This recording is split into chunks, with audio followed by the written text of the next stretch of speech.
What's up, guys? Welcome to the Mat Manifesto. I'm Jarryd. I'm Ben.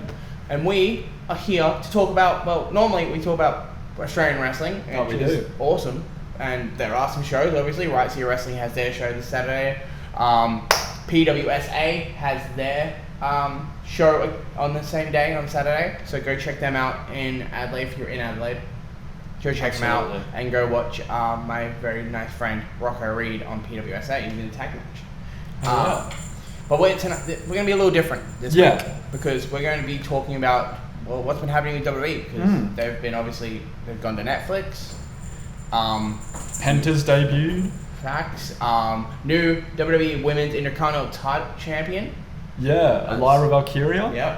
Should have been Dakota. Yeah, should have been Dakota. Love you, Lyra, but should have been Dakota. Yeah, I rate Lyra, but we'll get into it. We'll talk about this in a sec. Bit of housework. First things first. If you're on YouTube, like, comment, subscribe, notification bell, all that. If you're on Spotify, rate 5 stars, leave a comment, all that.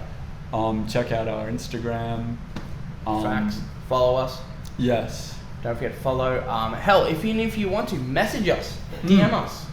Mat Manifesto. Absolutely. DM us and tell us what you think about us. If you want to see us see anything, like you want to get us to watch something, or you're like, hey, I watched this wrestler watched this wrestler in Australia. He's great, and we don't know who he is. Send us his shit because we want to learn all about Australian wrestling. Yeah, there's still so much, especially for me, that I need to look up and uncover. Definitely. In terms of Australian wrestling. Because obviously soon, if you live in Brisbane or Queensland in general, AEW is going to be coming down to Grand Slam Australia. Huge news. And that's going to be great for all the... And then obviously Brisbane, Queensland, I think as a whole, has a super show. Kind of like what we had here when the Chamber was here in 2024. Yeah, absolutely. They're going to have that, and the very own Don Michael Maloney will be there. Oh. He'll be in a fatal 4-way in a State of Origin. What a great match that's going to be. And that's going to be fun to watch WA win and beat all those stupid other states. Love you all, but WA all the way for the win. Absolutely. But I think that's all the housekeeping we needed to do. I believe so, yeah. So again, like, subscribe, all that stuff. All that jazz. You guys know the drill by now. By now. You're just annoyed our voices, really. Yeah. We're going to talk about last week's Raw, and SmackDown, and NXT, and then we may do also this Monday Night Raw, but we have not watched NXT yet, and Friday Night SmackDown hasn't happened yet. So, we'll do we'll probably bring up those eventually at some point. Yeah. But let's start off with, let me grab the notes because I had to write shit. So this is going to be a fun time. Okay, so let's talk about last week's Raw. Yes. Obviously, let's talk about Raw on Netflix. The debut on Netflix was good. Actually, I thought it was great. Yeah, it wasn't a bad time. It was. I think it did everything it needed to do. My only complaint that I can really think of off the top of my head right now is that Drew should have beat Jay, but. Yeah, but that match was quite underwhelming. Yeah. To really start with. So you have that problem. I have the problem that Hulk Hogan showed up. And I love LA so much right now because they booed the shit out of him. Thank you, LA. And booed him out of the building, and it made me feel like honestly everything's right with the world. Absolutely. I hate Hulk Hogan with a burning passion. Bro. So to see him come out and just get booed relentlessly. It put a big old smile on my face. Yeah, considering he was one of the biggest stars and now he's just down he goes. That downfall needs to be studied. Yeah, that downfall is quite impressive. That was cool. Then we obviously had Rhea Ripley regaining the WWE Women's Championship. Yes. Finally, we can put an end to this boring ass chapter that has had nothing to do with the women's title. It's had nothing to do with it. It's been about Dom and that chicken tender slut. God damn it. He's a motherfucking slut. That goddamn chicken tender slut. Yeah, I just want to point out for children watching, whoops, I should stop swearing. But it's not going to happen, so... I won't. But then that happened, and then Rhea won. Rhea was having a moment, and then all of a sudden, fucking Undertaker showed up. Yeah. And that is a big moment for Rhea. Like, that's a superstar making moment. Yeah, not that she needed one. To be fair, she's a goddamn. She's been a superstar she's for a a while. Goddamn megastar. But yeah, no, that was such a cool moment. Hey, watching. It's been a minute since we've seen Taker since WrestleMania, no? Yeah, since he showed up and chokeslammed the old Rock. Yeah, showed up for justice. Yeah, absolutely. And now we're not justice, but like helped out Cody winning that championship and making his American dream. Yeah, and now he's showing up again just to remind us that he is still a badass. Yeah, but he still runs his yard. Yeah, still runs the yard. But it seems like he might have just made Rhea the. It almost felt like. Yeah, like almost like a passing of the torch in a way. Like what a person to pass the torch to. I mean, yeah. If you're gonna Ripley. Yeah, if you're gonna choose anyone, Rhea is a brilliant choice. No, that was cool. And then obviously, for people who don't know, Travis Scott showed up. Yeah, Travis Scott walks out with brought a blunt on the show. My boy, like Travis Scott, I do not care for his music one bit. Not my style, but get used to it, buddy. You're gonna be hearing it at WrestleMania. My respect went up so much watching him come out with Jay Uso Smoking a Blunt. That was S tier. That was a moment. I was watching and I was like, let's go. That was awesome. But you're gonna have to coming out to Fiend as well at the start. Yeah. You're gonna have to get used to hearing his music. He is WrestleMania. Is he? Yeah, I think he's the music for WrestleMania. I can live with it. Yeah, considering every ad for that show at Las Vegas has literally got Fiend on it. Yeah, true. So I'm gonna go with Travis Scott. It's gonna be I'll live with it. There. But let's talk. So obviously that happened. That was a big moment. Hogan getting booed. Great moment. Awesome moment. And then probably my moment of the night.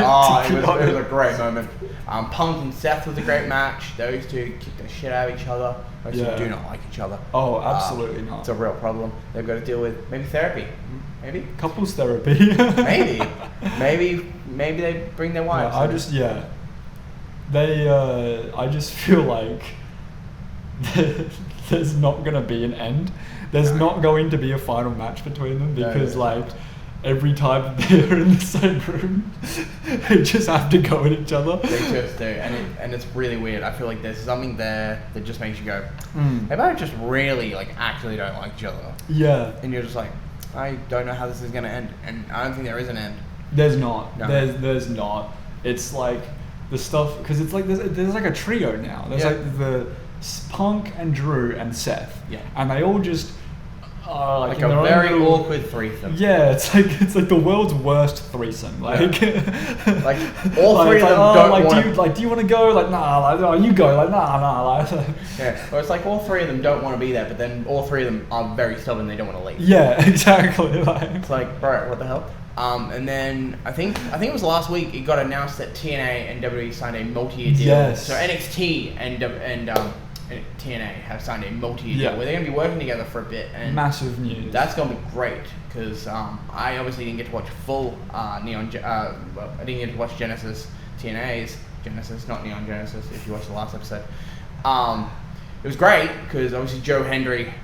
Oh yes, we believe in him. Yes, he's the new TNA heavyweight champion. Oh my god!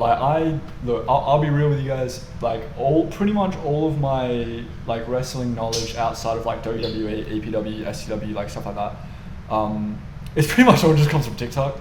So, opening my feed and seeing Joe Hendry. Because I believe in Joe Hendry. Oh, dude, I love that man. He is. He's so good. He absolutely deserves the world. He deserves it. Hopefully, he shows up in the Royal Rumble. Yes. Oh my god. What I will pop big. And then obviously in that, I also saw that the Hardys were facing the Radicals.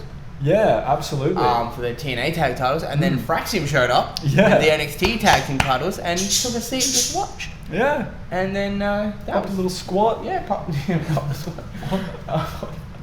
And then Marsha Slam defended her title. She retained it over Rosemary. That was great. And then Cora Jade showed up. Yeah. And it looks like Cora Jade and Marsha Slam are going to be button heads. Yeah, that'll be a great match. That's going to be a great match.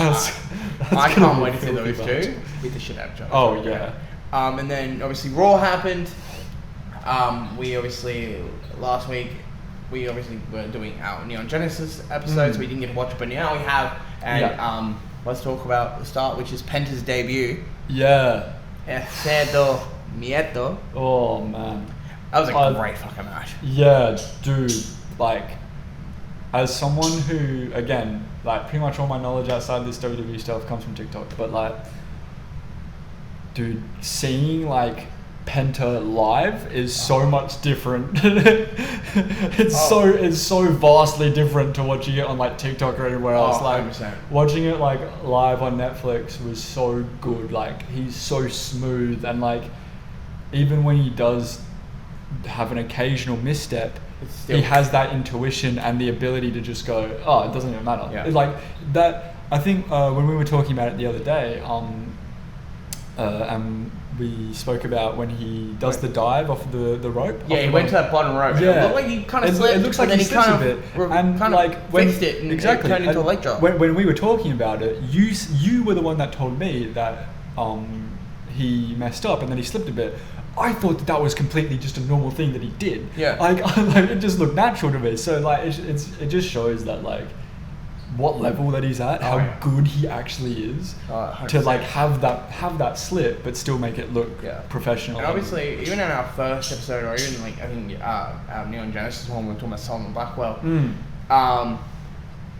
Penta has this special aura about him when he comes out. He has that little like little Scott Hall walk, and you kind of just go, okay, now I'm paying attention. Yeah. Like there is not one moment in that match that I felt like I was like, oh shit, let me look on my phone. Yeah. I was like, you've got me signed, sealed, delivered, I'm and watching. then like there was no better person to have his first match against other than Chad Gable. Yeah. Like the perfect. Chad Gable is the definition, in my opinion, of a worker. Like he's a guy 100%. that I honestly think I feel like he's gonna have a career like Kurt Angle, but maybe not as many titles. Yeah. But like where it's like you're gonna look back and go, bro, that guy carried a lot of his matches. Oh yeah. Like Like, hell, I think like American Alpha was a great tag team. Oh, 100%. With Jason Jordan. Chad Gable has like, especially in like the last year or so, has, I feel, gone into that like that Gunther level almost, where like he just genuinely he doesn't know how to have a bad match. No, and I think it's really impressive to show like and also a lot of confidence on Chad Gable to be like, cool, we're gonna play with this new guy we just got into in the company.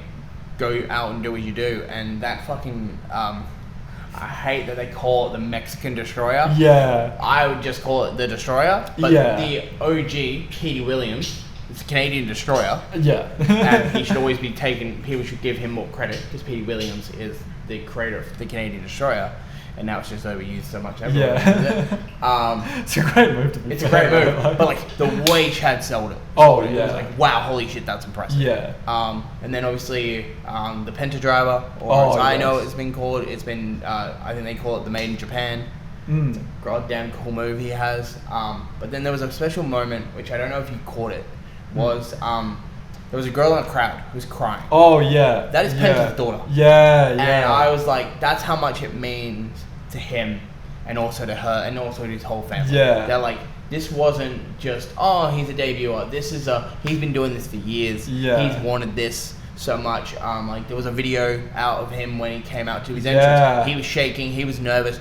And that's what I like to see. I like to see, not that I don't like to see people nervous, but like I always got told, even like when we train, if you're not nervous, it means you don't care. Yeah, exactly. It means you know, the moment you're not nervous about anything, it means you don't care about it. And I think Penta shows that he cares so much about wrestling. Even his promo. I was just about to say, even in that promo after, like you could just tell, like by like his voice and like the way that he speaks, and like with like English being a second language, it's still like showing that he cares. Like he gives a shit. Yeah. Like, and he's wanted this, and he's happy to be here, and like that's like for me. Like that is the first thing that you should look at when you're like bringing a new wrestler in. Like, do you want to be here? Cool, then welcome. Yeah. Like, do you want to be here? Do you want to be the best, or do you want to just collect a check? Yeah, like exactly. That's what I see, and I think Penta has definitely shown that as a whole, and absolutely. He definitely stepped up big time there for Penta. Welcome to WWE, and also Penta had his match with Pete Dunne. We won't call him Butch because that's stupid. Refuse. we don't disrespect. I refuse to call him that We dog don't- shit name, even when he was called it. Yeah, we don't disrespect the former NXT UK. Absolutely world not. champion. There will be absolutely zero Pete Dunne slander tolerated on this podcast. Yeah. None.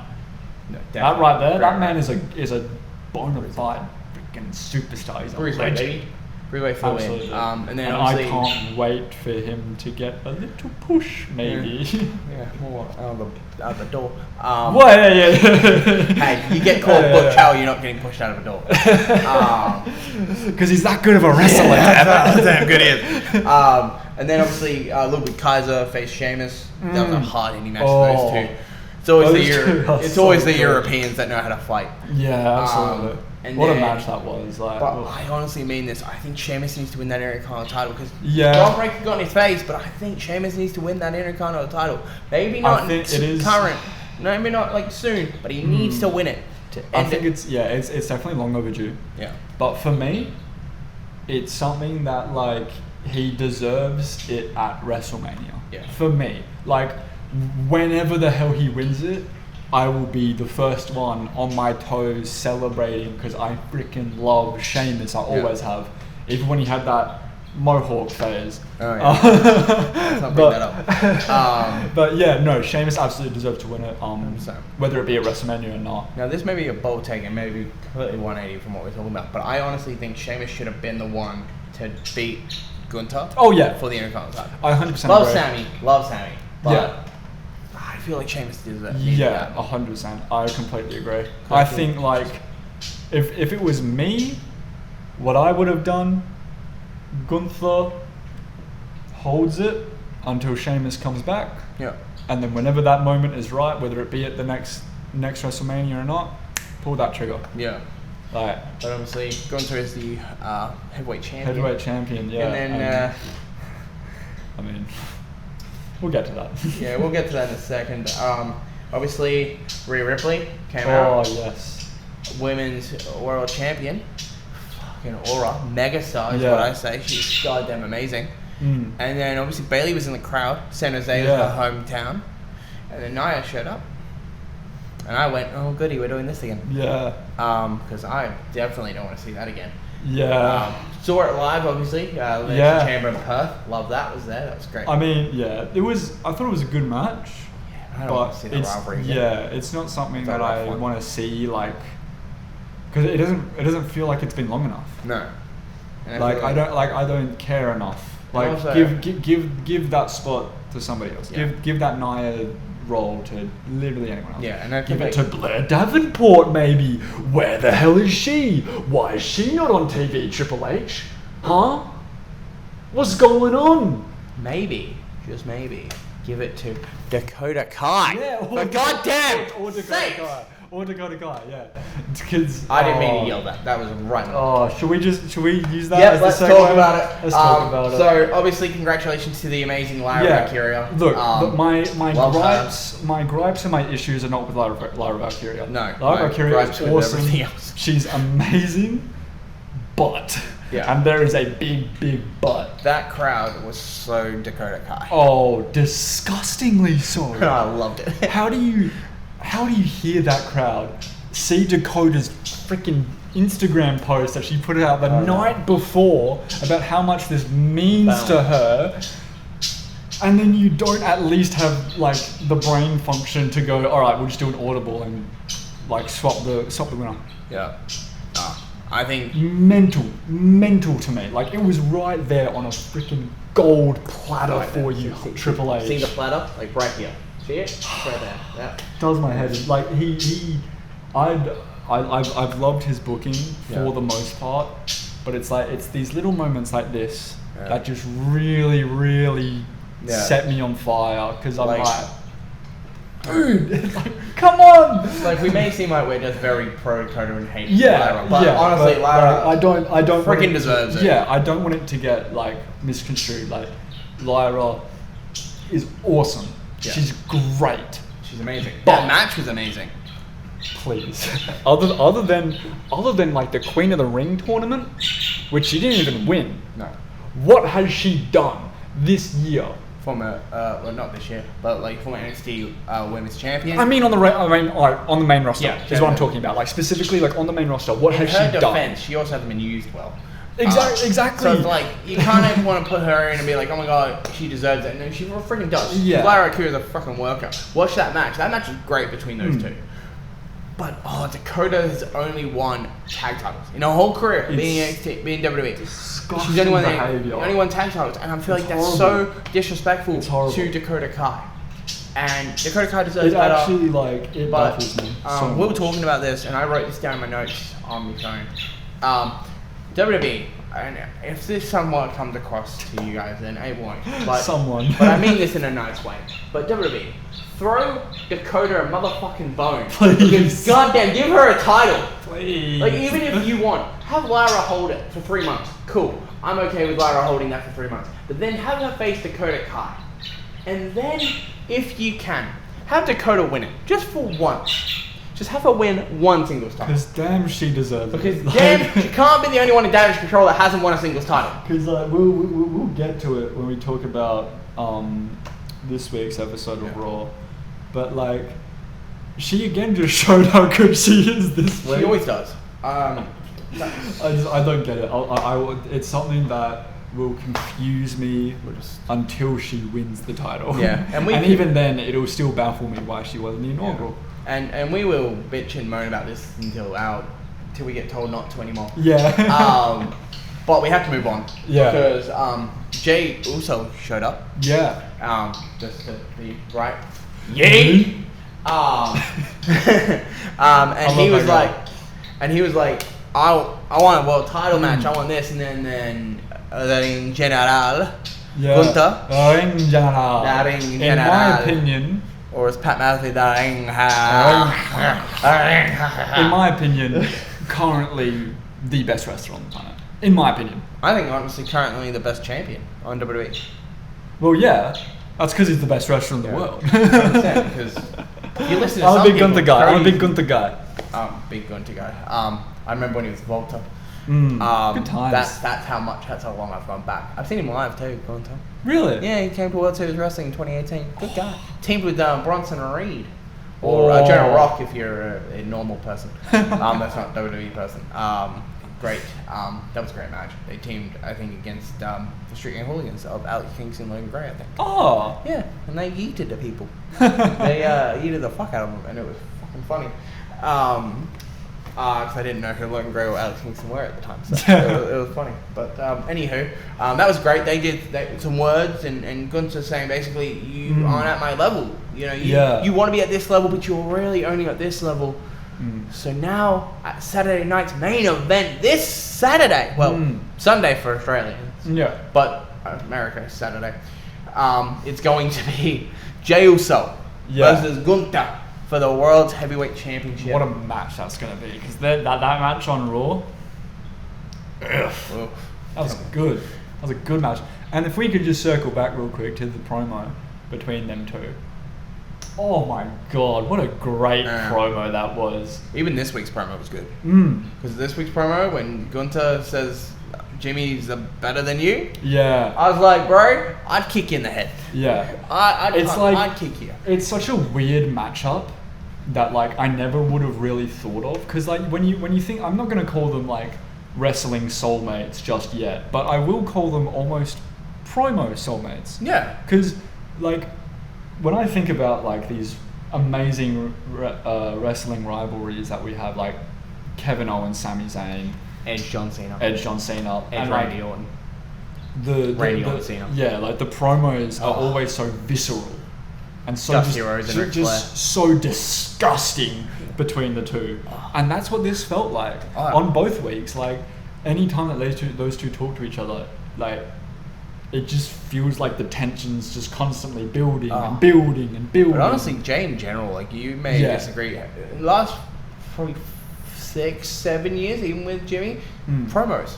Hell, his promos with Roman Reigns like 2020, 2021. That I'm thinking about the when they've got the day one-ish like era. Yeah. And they're going like, we went from face paint to snapbacks, like that promo. We went from yeah, they are Alright, to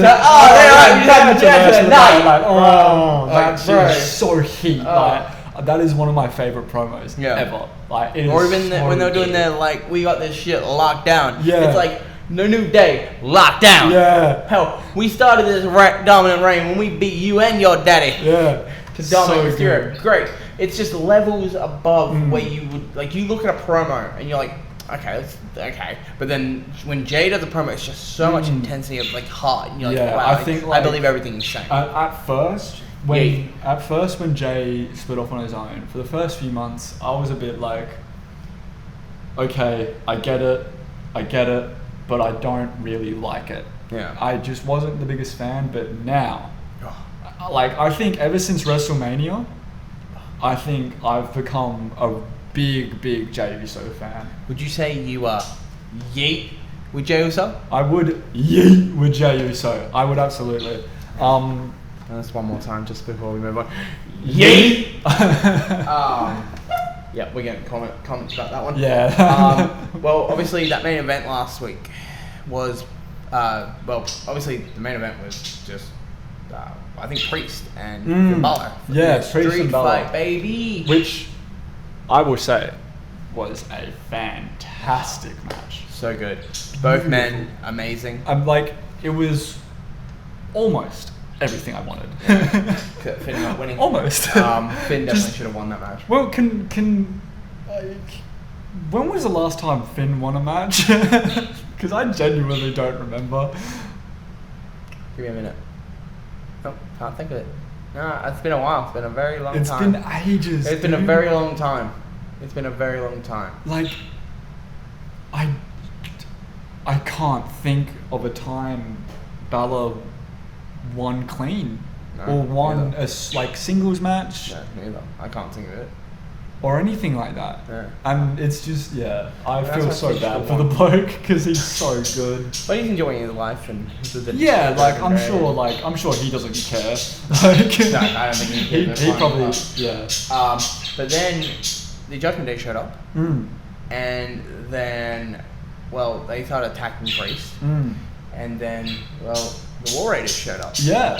And they show that them and Priest have a code of honor. For people who know, but if you don't know, I'll give you a little context. Because I didn't know. When you told me earlier, I didn't know. Because my own podcast partner doesn't know. I have a wrestling podcast and my wrestling knowledge is so minuscule. Well, luckily, I'm an encyclopedia, so it works. So basically, the War Raiders I think they were the War Raiders. They were the War Machines. And they were in Ring of Honor, former Ring of Honor tag champions. They're great. And Damian Priest was in Ring of Honor as Punishment Martinez. And they have this thing in Ring of Honor where before a match, every single match, you gotta shake hands. It's the code of honor. So I just, a little shot there of those two. Because they also shook hands at the end. Oh, did they? Yeah. Oh, I didn't even see that. Yeah. It's more of a well done. Yeah, that definitely was just like a nice little callback to ROH fans, eh? Little callback to some Ring of Honor stuff, which is now owned by AEW. Which how unfortunate for them. Which also, even though we say go watch the local wrestling, go watch some old Ring of Honor. It's on YouTube. You can go watch old Ring of Honor. I've been watching a lot of it. I've been watching a lot of the Kingdom and all that stuff. So go watch that. Oh yeah, that's a cool moment. A little plug there for the YouTube, which they don't need because Ring of Honor. People know what Ring of Honor is. Yeah. Go watch those. So that was a good match. That was a great match. Freaking so good. Yeah. Obviously. Other than the finish. Yeah, Priest should have won. Finn should have won. I'd say. Priest did get the win though. Yeah, Finn absolutely should have won. I'm sort of in a boat where I kind of want Demon Balor back. I kind of want face. I just want to return back to simpler times. If I could go back in time, if I had a time machine, if I could change one thing in the past, you know what it would be? Yeah. I would change Finn Balor not getting injured in that Universal Championship match. I thought you'd say Nakamura winning the WWE title at WrestleMania. That as well, and but not being known for just nut-shotting people. That as well, but for me, Finn not getting because he still hasn't gotten a rematch. Yeah. He hasn't gotten a run with anything. Yeah. As you can see, really depressed. I love Finn Balor. I'm Finn Balor's like number one fan. Finn Balor's amazing. Go watch his stuff in Japan. Yeah, awesome. So we move on. So obviously Seth and Drew got set up for this week. That was a great match, but we'll talk about that later. We'll move on to NXT. Yes. Love NXT. I love NXT. To start off, big congratulations to Oba Femi. Yes.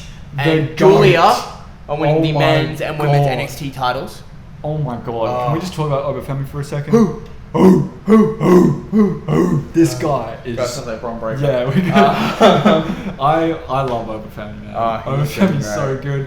When he's cutting his promo and he does that flip flop of the accent. American, yeah. It's so good. I love Oba Femi so much. He's gonna be a force to reckon with. Yeah, NXT champion. There was I love Trick Williams. I freaking adore Trick Williams. You whoop that trick. I whoop that trick. Every single night that NXT is on, I'm in my bed alone. I'm still singing Whoop That Trick when he comes out.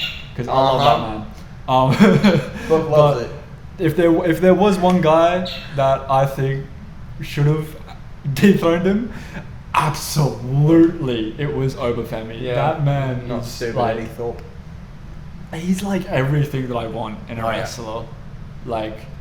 It's the same for me with Julia. I think Julia came obviously from Japan and she's freaking amazing there, but Roxanne has held that title and it felt like she's freaking amazing with it. She's carried that women's division for who knows how long. Yeah. And that and carrying that women's division. That women's division is stacked, bro. Stacked. There is you could throw a dart and there's 50 people who could win that title. Yeah, absolutely. Stephanie Vaquer, Zarya, friggin' Lola Vice, Tatum Paxley. Tatum Paxley. To the moon! Push it to the moon! Facts, I agree with that one, actually. I do love some Tatum Paxley. I am very excited to see how this new stable with her is going to go. Yeah. This is it's one of those link-ups with the three where you weren't expecting it, but you're like, oh my god, it makes so much sense. Yeah. And they look so freaking cool together, the three of them. And I think Shotzi is severely underrated. She's so cool. And then Gigi Dolan just speaks for herself, I think. I think everyone everyone knows that she's good, right? Yeah. We're all aware of that by now. We're all in agreement. She's great. She's awesome. Cool. Yeah. I'm glad we could agree on that. I would agree. Obviously, he just came back from injury, so that was that's harsh. Unfortunate, but I think if there's anyone that can come back from injury and just pick up nothing ever left, it's her. Yeah, 100%. She's great. And then obviously Ethan Page.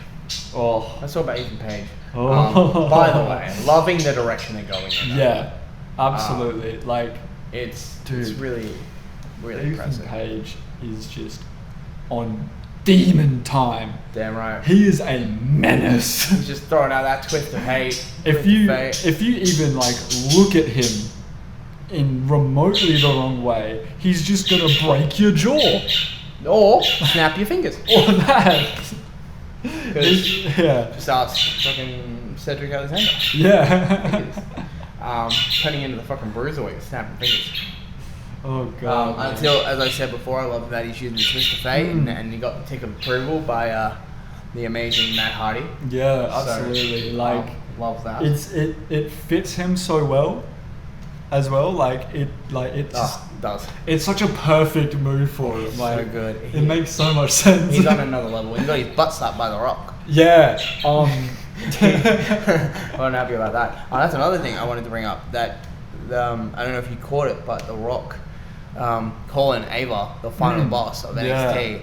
Which, for people who don't know, Ava is also The Rock's daughter. Yeah, I like that moment a lot. On that was in New Year's Evil. Yeah. I was like, that was. I think we're doing. Yeah, I like that. I see you. I see what you're doing. I think Ava's great. I've been seeing a lot of Ava hate on Instagram recently. Don't know why. She's doing great. And I will not fucking stand for it because Ava is awesome. Yeah, right. He's gonna sit down and stand. Yeah, exactly. And let you talk shit.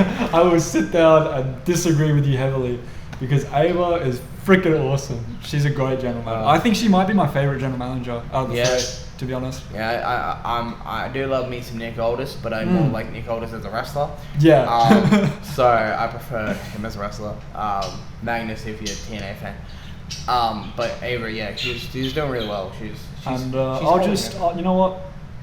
This is a bit rogue, but you know, while we're talking about the three general managers, I'm just gonna say it. I'm a bit over Adam Pearce. Yeah. It's a bit old now. Yeah. I need a drink. Cool. Don't care, mate. Won't care. And then that's just me. Like, yeah. Yeah. Well, speaking of confusing moments with general managers, Shotzi had a match with Stephanie Becker, the amazing fucking Chilean wrestler. Yes. I love Stephanie. She's awesome. She is amazing. Shotzi got the win, but because JC Jane and then Fallon Henley showed up and cost Stephanie a match. And then they're like, oh, Shotzi won. She's gonna get a match for the title. But Stephanie's still the number one contender. Yeah. And I'm like, what? How does that work? It's like they wanted to give Stephanie the title, and then they were like, 2 seconds. Just hold on. Just no, wait. Wait. We'll give you the title. Just give us a minute. Just wait. Yeah. Because Shotzi's here. Yeah. And I mean, I'm not going to complain too much about that because Shotzi's awesome. 100%. But my thing is that they just could have navigated it a lot better. Oh, 100%. Like, for me, there's no the only reason I'm caring is because I like Shotzi, I like Stephanie Becker, I like Fallon Henley, I like JC Jane. That's the only reason I'm caring. Like, the storyline, I don't care. Yeah. I do not care about the storyline. I will admit, Fatal Influence it's an interesting group. It's the thing. It's so weird because I like them, but what they're doing with them just doesn't seem like it doesn't feel like they're the focus of any of the things that they've done. I want to ask you this because it's very interesting because I see it this way, but I don't know if you do. But like, you know when Mandy Rose was in NXT and they were part of Fatal Attraction. Yeah, it feels like very much the 2.0 of that. Yeah, without the tag, without the NXT Women's title. Yeah, it's basically them just trying to be cool, but they're not actually doing the exact same. It's like they're copying and pasting, but it's just like it's not the same. I do completely agree. Because back then it was like they've got a few women on that roster, and now it's like they've got like 40 on that roster that can actually outdo everyone. Yeah, like back then it does. It does Roxanne. feel like they just put together the faction just for the sake of having a women's faction. Yeah, and it kind of feels the same with Tatum and Gigi. And yeah, but it's like that kind of makes more sense now. Yeah, the thing is, I'll say about that is that they're so early. Yeah, that it works. It works, and it also like those three together, it makes sense. Yeah, no shit. Like, of course, put them together, like 100%. And then obviously, so that was confusing as hell. Because I'm like, very confusing. How do you still have a? Yeah, I don't understand. But in like 3 weeks' time, it's not gonna matter. Yeah. So like, I feel like Shawn Michaels has proven himself as a good enough he definitely knows how to pick women. He's proven himself to be good enough of a booker that he can have a little hiccup. Yeah. And the same with Triple H. Yeah, I think it still works out. At the end of the day, if the ending, if you got to enjoy the journey. Yeah. If the ending is still going to be the same, then it's yeah. Like if the ending is basically Stephanie Becker winning the NXT North American Women's North American title, then is what it feels like it's going towards. Yeah. And then eventually she's going to win that NXT Women's title. Or she's just going to skip and win the WWE Women's title. Because she should win that title, by the way. Yeah, absolutely. Same with Julia. Same with Roxanne. Throw a dart at anyone on that roster. Yeah. Zarya. Oh, Zarya will 100% win it. Oh my god. She'll dominate. She'll dominate WWE. I see Zarya being like. She's going to dominate. Being like a Brock Lesnar rookie year or a Braun Breaker rookie year. Yeah, I can see that. Like, I can see Zarya, like, when she does get called up to the main roster eventually. She'll dominate. Flat Rocky is gonna go crazy. Well, on to another women's match. Yes. Kalani, the first ever NXT North American Women's Champion. Yes. Faced Cora Jade. We had a very interesting person in the crowd for that match. Yes, we did. It's the TNA Knockouts champion, Marsha Slamovich. And this is before she faced Rosemary at Genesis. And obviously retained it. And then obviously Cora Jade showed up. And then obviously currently right now, TNA, I think Impact's ended. But like on TNA, Cora showed up. Marsha called her out. Said, hey, what's your title? Yeah. What's up? That's going to be fun. I can't wait for Cora. And that'll be great. That is two women who I'm big fans of Cora. I love Cora I'm a big Cora Jade fan. She keep getting injured though, so that's like she gets momentum and then she's like injury prone. Yeah, you're not gonna get this, but to all my real football, soccer, Premier League football fans out there, she's like a Reece James, you know, like she's one of the best, but constantly getting injured. She also part of a shitty team that can't win a title. That was rude, first of all. Second of all, we've won plenty of titles. Yeah, but not him. Not with him. Yeah, he won the Champions League with us. So there you go. Anyways, back to wrestling. That's a whole nother before he starts throwing hands. Yeah, before I start defending my Pookie Bear.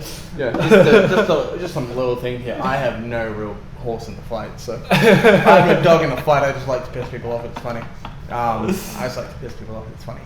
Anywho, so that's gonna be a great match. I do want to see Cora as much as but yeah, Kalani and that's Cora. Yeah, they did well. They had a great match. I thought it was awesome. I think honestly, people don't say this, but I think Kalani gets underrated. Oh, absolutely. She won the North American title first when she was the inaugural champion. It was like cool. I think and then it kind of like she dipped a bit, and everyone's like whatever. But it's like cool. Yeah, she's actually really freaking good. That she's background awesome. though. Wow. And like my thing is and this is just NXT in general. I don't think NXT has had a bad match in the last 6 months. Not really. Probably even longer than that. Yeah. They just put on bangers. I don't think I could name one. I can't think of a bad match on NXT that in the last, at least was really bad to the point you're like, yeah, to the point where it stands out. Yeah. No. There was some that were okay and some good ones, but they were still good. Yeah. You know? Then obviously Eddie Thorpe is going to be facing Obafemi, which I don't care. Currently I don't care. Tuesday. I couldn't give a flying I don't care about Eddie Thorpe. Eddie Thorpe is so washed. Unbelievably washed. I don't see him as a Dead challenge wrestler. to Obafemi. I think you look at someone who you could be like, boom, he could beat Obafemi. It's not Eddie Thorpe. Not Eddie Thorpe. I don't know Eddie what Thorpe. Not a fan. I don't get Eddie Thorpe. I don't get the vision. I don't get the motive. I don't understand the appeal. Yeah, neither. I don't get it.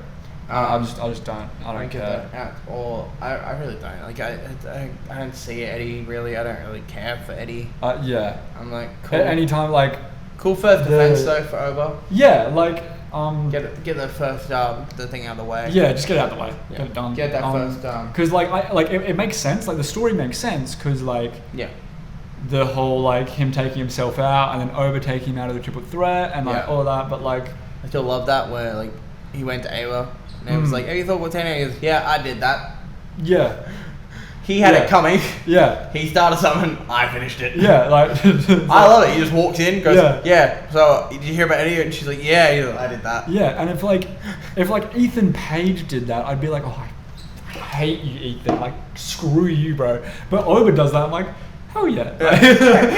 Hell yeah. Yeah, no, you did. Oba could do that to nearly anyone, and I'd still be like, hell yeah. Oh God. I honestly think this, obviously after Trick lost the title, I think Trick's going to the main roster. Yeah, 100%. I think everyone's going to be whooping that Trick on Monday Night Raw or SmackDown. I can't wait for Trick on the main roster. It's going to be a little reunion with him and Mello, maybe? Oh. A little reunion if he goes to SmackDown? Maybe, he shows up at the Royal Rumble and Mello's just, he's there. Maybe we whoop that Trick at the Royal Rumble. Ooh, I think we absolutely will. Maybe I think Trick is he's got to be in the Rumble. He's got to be in the Rumble. He's got to be. We'll have to find out in 2 weeks. I can't wait. Royal Rumble is my favourite time of the year. Yeah, it's gonna be. I love the Royal Rumble. You never know who can show up. But think about this. Raw has yeet. Raw can yeet all they want. But on SmackDown, if they're whooping that trick, bro. It's like the perfect balance. Yeah, it's honestly the perfect balance. It's literally, I'm just going to throw it out there for me nerds with Marvel. It's literally Thanos with the perfect balance. Literally Thanos with the perfect balance. Everything has to be balanced. Yeah, as much as I have my issues with those movies. God. I'm not going to get started because I'll go on like a whole 2-hour rant about how much I hate that Spider-Man. We also don't do that kind of podcast yet. Yeah. We could. But we could. We've gone off like a football tangent, a comics tangent. That one I brought us back by insulting. And the other one I did, so me. Then obviously we go to tag match, which is Phyraxium versus OTM, which actually... Oh my god. I will say this, didn't know OTM were a tag team. Yeah, and also didn't know that Jada Parker were with them. Yeah, true. I was I didn't know. It said on the thing, it was like, we're Jada Parker.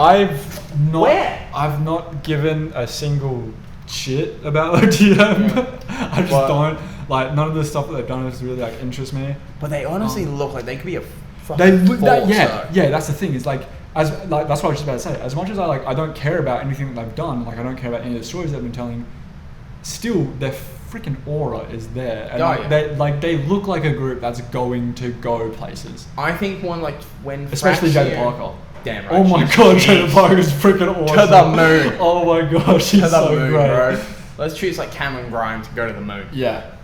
And he's also got fired, so it's not really right. But also Phyraxium came out. Love them. Love them.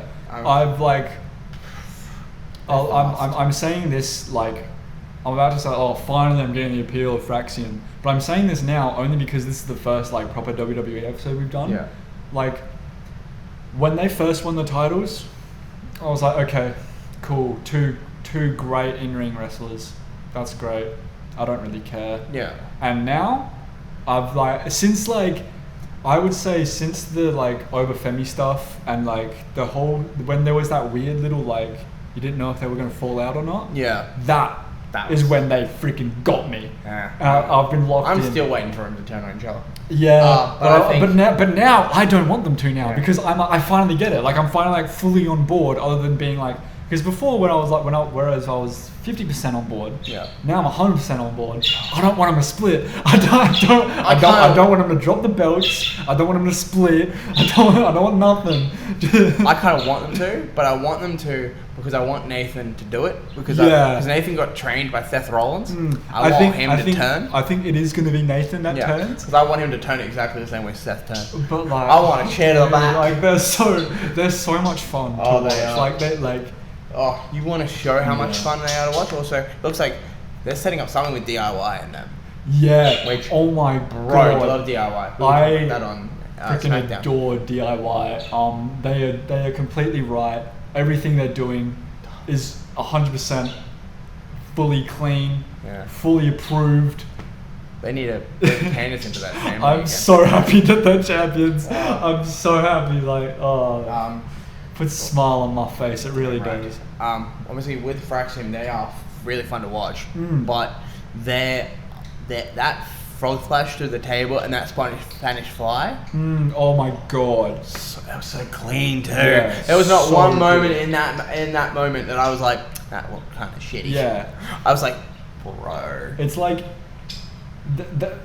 watching Phyraxium. It's like watching them, and it's like watching wrestling in slow motion. It's like when Axiom's going up in the air doing some shit. I'm just watching like, oh my god. Yeah. Like you know what I'm trying to say. Like No, it's like you can tell with certain moments in that match that you're like. He got trained by Seth. Yeah. Nathan Fraser got trained by Seth. You can see it in him. You can see that moment. He's like, I'm like, he got trained by Seth. Yeah. And then obviously that match happened. Phyraxium retained. With the Watch Live with DIY watching them. And then... Again, can't wait for that match. And then to finish out the night, we had Roxanne Perez show up. My goat of the women's division. Fuck, yes she is. She is. God, I love Roxanne Perez so much. As much as I loved seeing Julia win the championship, there was a little piece of me that was like, damn, Roxanne's not going to be NXT champion anymore. No, damn, I literally... That really fucking sucks. I literally went, so she lost the title, and I went, so what other title she gonna win? Yeah, she winning that women's title next? Like she gonna take Rhea's title? She gonna take like Tiffany's? Roxanne, she is genuinely in like this weird case of a wrestler where like it doesn't come around too often, and like it hasn't been around in a few years. Where like it feels awkward. Yeah. It's like seeing Roman without the Universal Championship again. Well, don't forget, that's Roxanne said in a promo. She was like, "Congratulations to Julia, but like." This title's not going to be the same without me holding it. She's carried that women's division for a good over a year now. It's not going to be the same. She smashed every record there is. Longest reigning, multiple time NXT champion. Like, there's no one that can touch her. And like, yeah. She's so deserved. Like, 100%. unbelievable. Like, she is... And I'll say this. Her heel work has taken her to a whole new level. Yeah. Like, I loved her as a face. Oh, yeah. And now that she's a heel, I love her even more. Like, her heel work, it's been like second to none. 100%.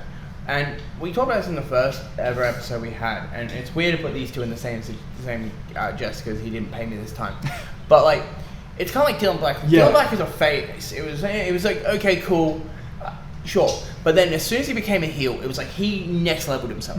Same with Roxanne. Roxanne was like cool. She was like the cute, like adorable. She was the prodigy. Yeah, she was the prodigy. She's still the prodigy. And now she's just. And whereas before it's like, oh, she's the prodigy. Yeah. And now it's like she's the prodigy. Yeah, and you can tell every time Booker T talks about it. God, I love Booker T. Also, watch NXT. Can you tell Booker T trained her? Because he doesn't hide it. Yeah. He's defending the shit out of her, and I love it. Hey, man. Always I will forever be Booker T's #1 fan. I'll be his biggest defender. If Booker T has no fans left in the world, I'm dead. Like, Booker T will forever be my favorite commentator. I love Book. And one of my favorite wrestlers, and like,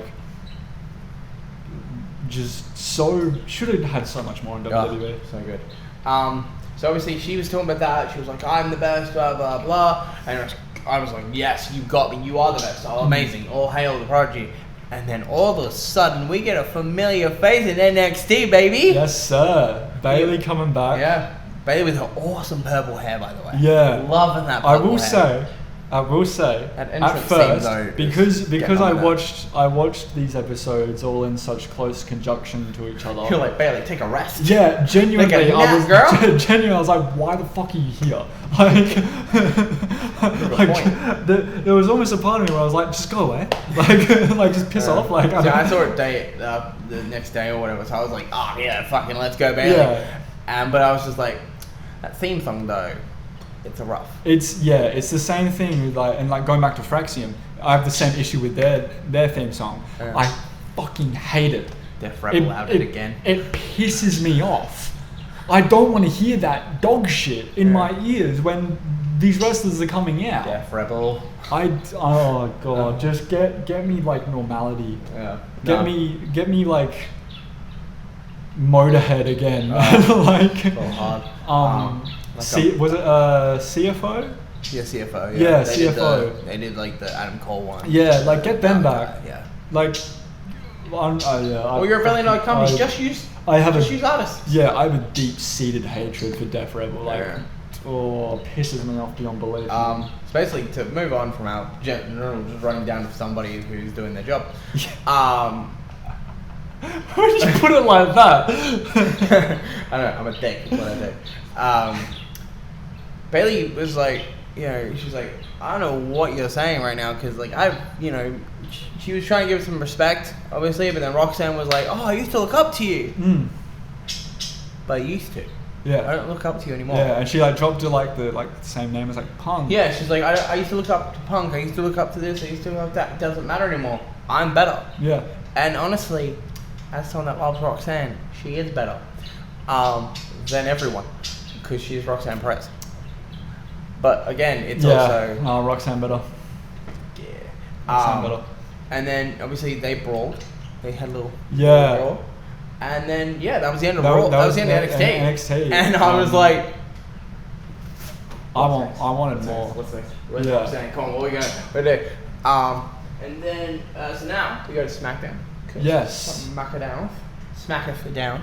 the down of the smack, if you're Matt Hardy.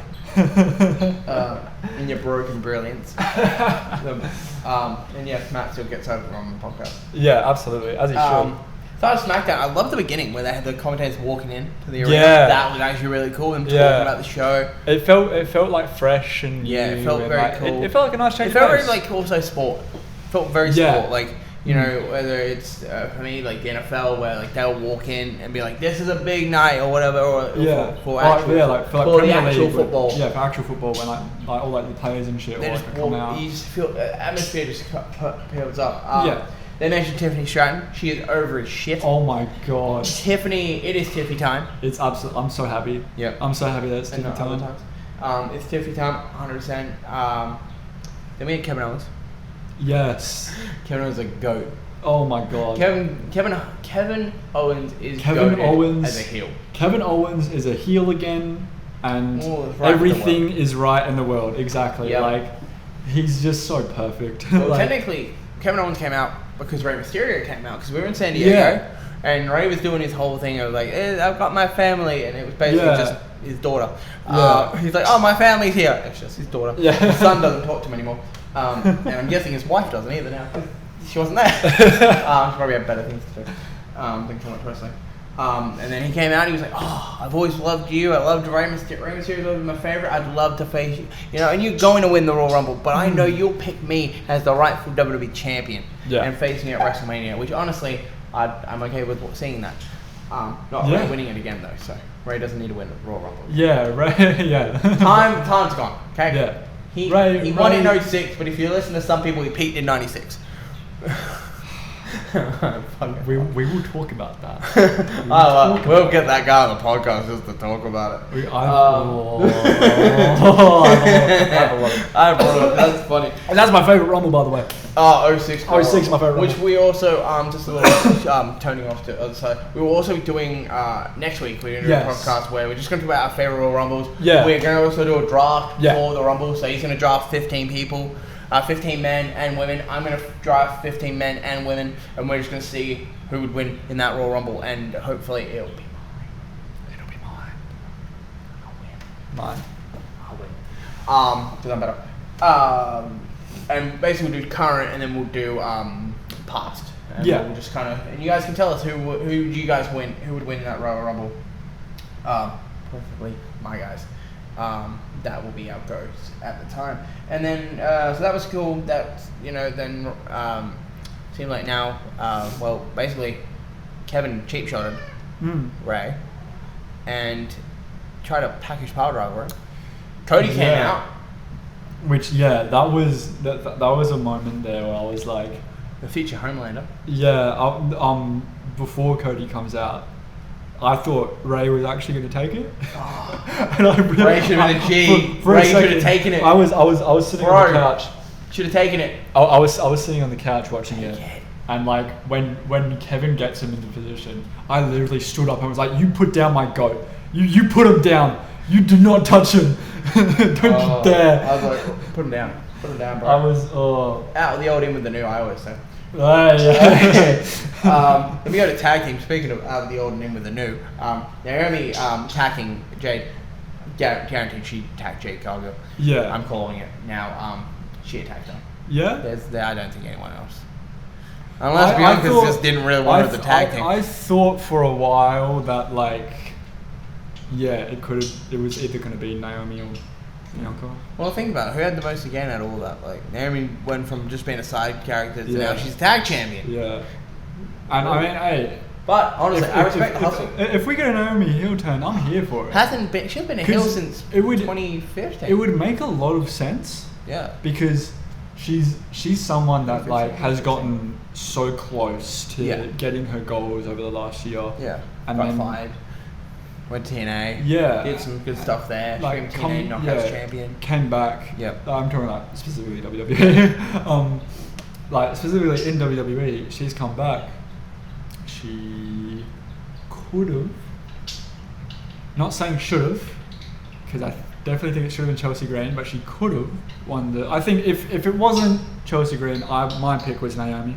Yeah, 100%. She could have won that. She could have won against Nia. Yeah. Could have. She didn't. And now she's a tag champ. But at what cost? Yeah. I think Jade's going to come back and it's going to be fucking great. I think I'm very excited. She's going to show up at the Rumble. I'm calling it. Yeah, I'm very excited to see what happens when Jade Cargill comes back. Obviously, they got the win. They faced Naomi and Candice, Nia and Candice. Yes. Got the win. Which I will say,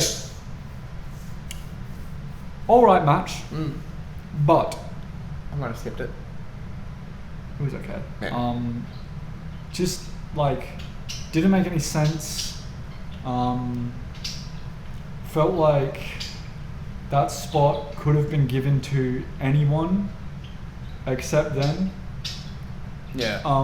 They could have given another tag team. Yeah, and Holy Trinity of yeah, Jesus, like Isla Dawn and they haven't been around on SmackDown for a bit. Yeah, they've been on NXT. Yeah, they've been. They could have had They had Last Legend and that win the no contenders thing, and they could have just had the match then. Yeah, absolutely. And it would be great. I would have loved that match. Like it would have made more sense. It would have been better for everyone involved. Like I feel like for me, the only person that really like needed that spot was Candice, and she didn't even need it. No. Because like what she's been doing has been great, and I think she's been going under the radar a little bit. Yeah. Like what I think like pairing her with Nia has been really, and also don't sleep fun. on Candice LeRae. She is damn good. Oh, Candice LeRae. There's a reason why her and Johnny Gargano are known as Mr. and Mrs. Wrestling. Absolutely. Like Candice LeRae, I'm like baffled that she's been in WWE for so long and hasn't won a singles title. No, she did win one. Did she? Yeah, the Speed one. I thought you were actually about to call me out. I thought you were actually about to like. I thought I was actually gonna have like a full like stupid ass moment on the pod. I was like, when the hell did Candice LeRae win like a singles? I think she also is a former tag champ too. Yeah, but like, but just like Dakota, that doesn't count. I don't care. I don't care about the women's tag team division. Yeah, I care about Metaphor though. They're cool. Metaphor, yeah. And then obviously we had that match finishes, cool. And then we're at the back, and Ray's like, I want a match, and Nick's like, sure, you can have a match with Kevin Owens tonight. Yeah. And then Cody is cleared for competition, so it means we get a ladder match. At the Royal Rumble, baby. So excited for that. Can't wait for that match. As much as I thought, I'm wearing a Cody Rhodes shirt, so it feels very wrong to say. I'm just proving that wrestling is my religion. Every day that passes, I think I kind of want a Kevin Owens win. I've wanted a Kevin Owens championship run since he lost. Yeah, since the last one. Yeah. God knows when. That was with when Chris Jericho. Yeah, it was 2018. The fact that they didn't main event WrestleMania that year was beyond me. Yeah, that was for the United States title too. Who did? Goldberg.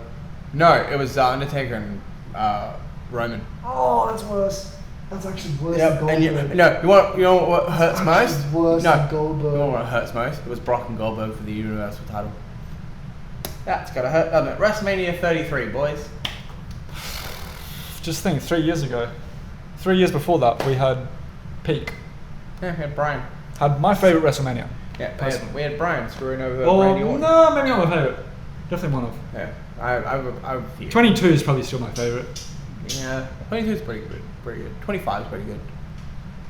I like. Don't bring up that Battle Royal, which we won't talk about now.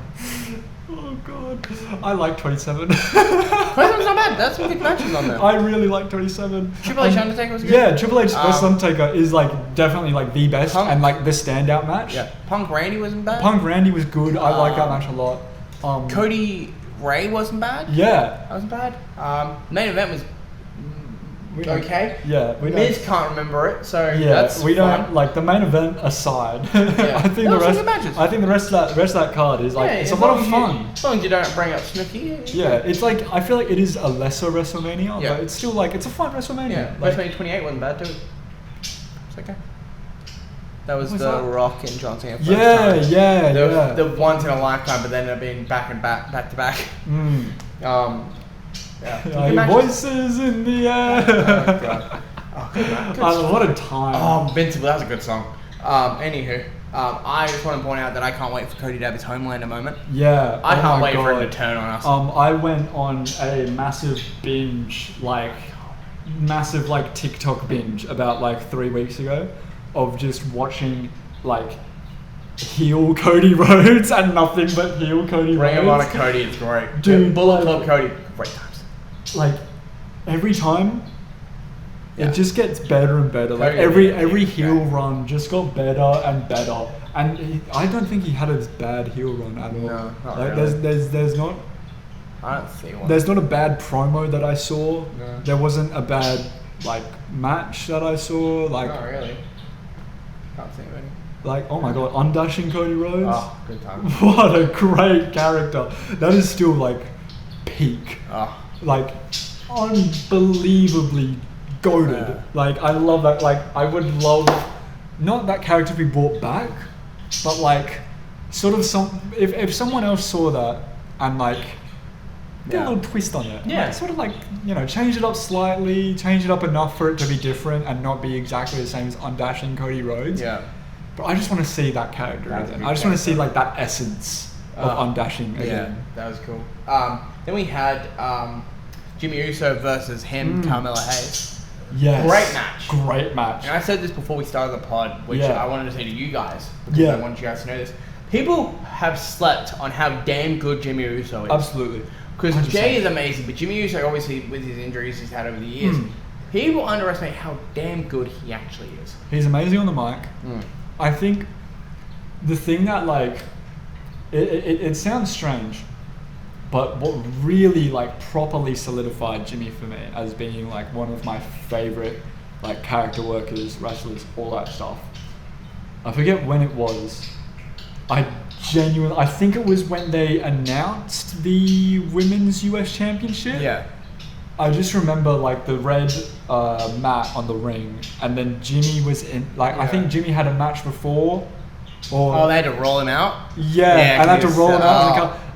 That right there, for me was dude, this guy loves this so much. I feel for me, Jimmy was having the time of his life. Yeah. Getting rolled up in that mat, because I would have had the time of my life getting rolled up. Even in that his mat. promos have gotten better. Him and Jay's promos together. But especially the one they did where it's you didn't call back, nope. You Yeah. didn't text back, didn't send a bottle, a little bit of message in a bottle bottle back. Nope. I love them. I love those shows. Yeah, They're one of my favorite times. As much as I really want Jay to keep this singles push, keep doing his thing. You want the Usos back? I do want the Usos back. I miss the Usos. I'm at a point now where I can comfortably say I really miss the Usos. I miss the Usos too.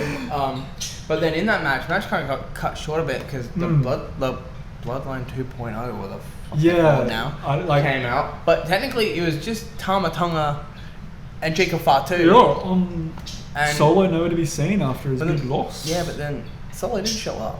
Yeah. He came in, and I was like, okay, and then he just grabbed the mic and then just put it down and walked the fuck away. Yeah. And I went, I think that was a great... Alrighty. That was a great moment for him. Oh, it was great. Because I thought he wasn't going to show up again. Yeah. Which is what I was saying. I thought we were going to get a decently long hiatus of Solo Sikoa. And I thought we were going to get this weird moment where Jacob and Tama are just this freaking sick ass duo that just kicking ass, and I thought it was gonna develop into this thing where they don't have a leader, and so they're just demolishing everyone even more so than they already have been. They just take what they've been doing and step it up. Yeah. Well, do you think Bloodline's over? The Bloodline 2 is over. 2.0 is over. Or this other option, or is Jacob Fatu taking over? Because he grabbed the mic. Yeah. Fatu talked, and he did great. Yeah, I love Jacob Fatu. I love Watch Jacob his matches. Fatu. MLW.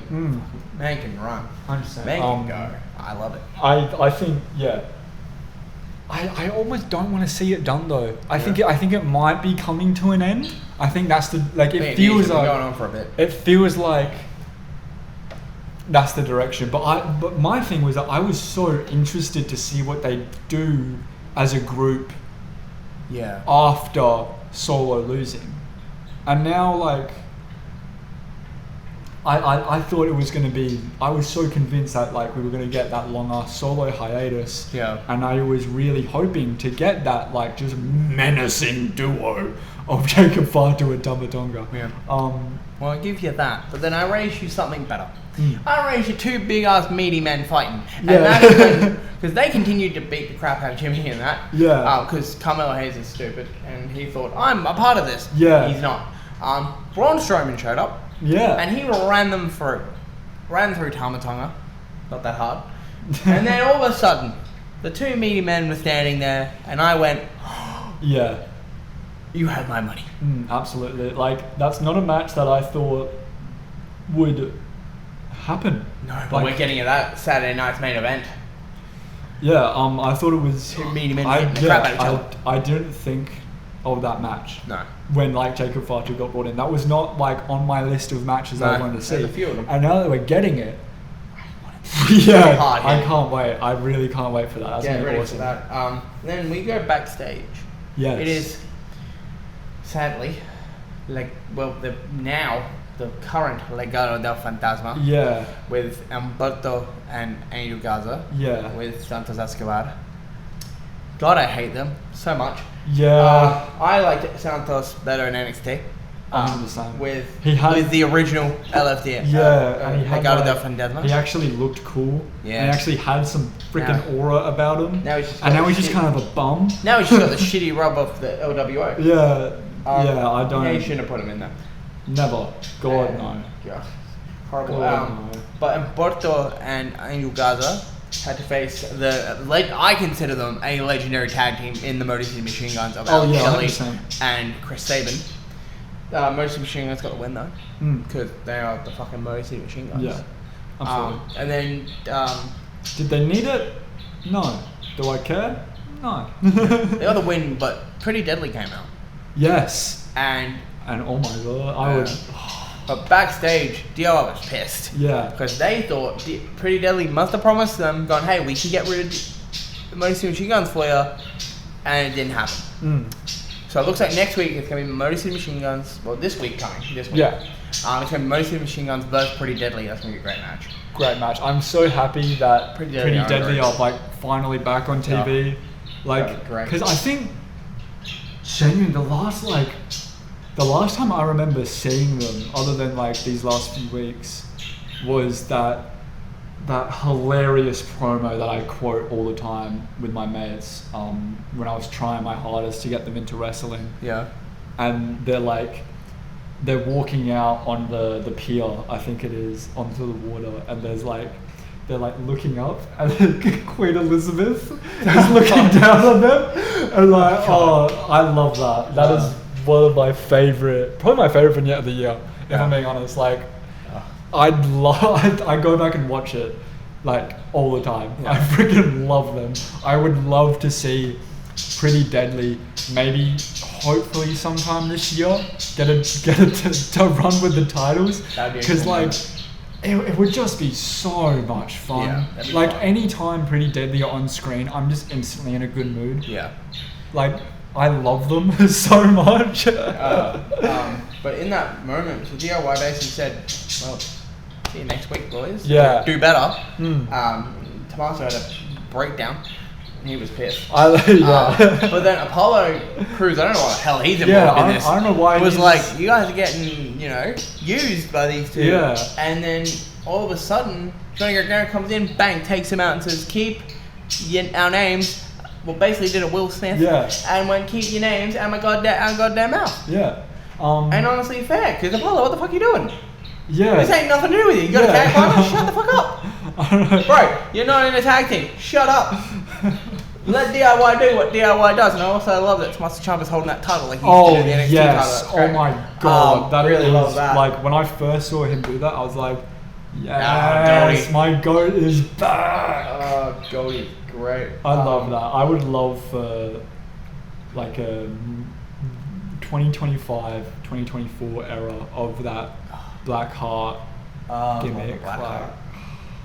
So good. Now we move on to the main event. Yes. Someone again called Bruce Buffer. It is Tiffany Stratton. Yes. Defending her newly won WWE Women's title against Bayley. Yes. For the third straight show. Yeah.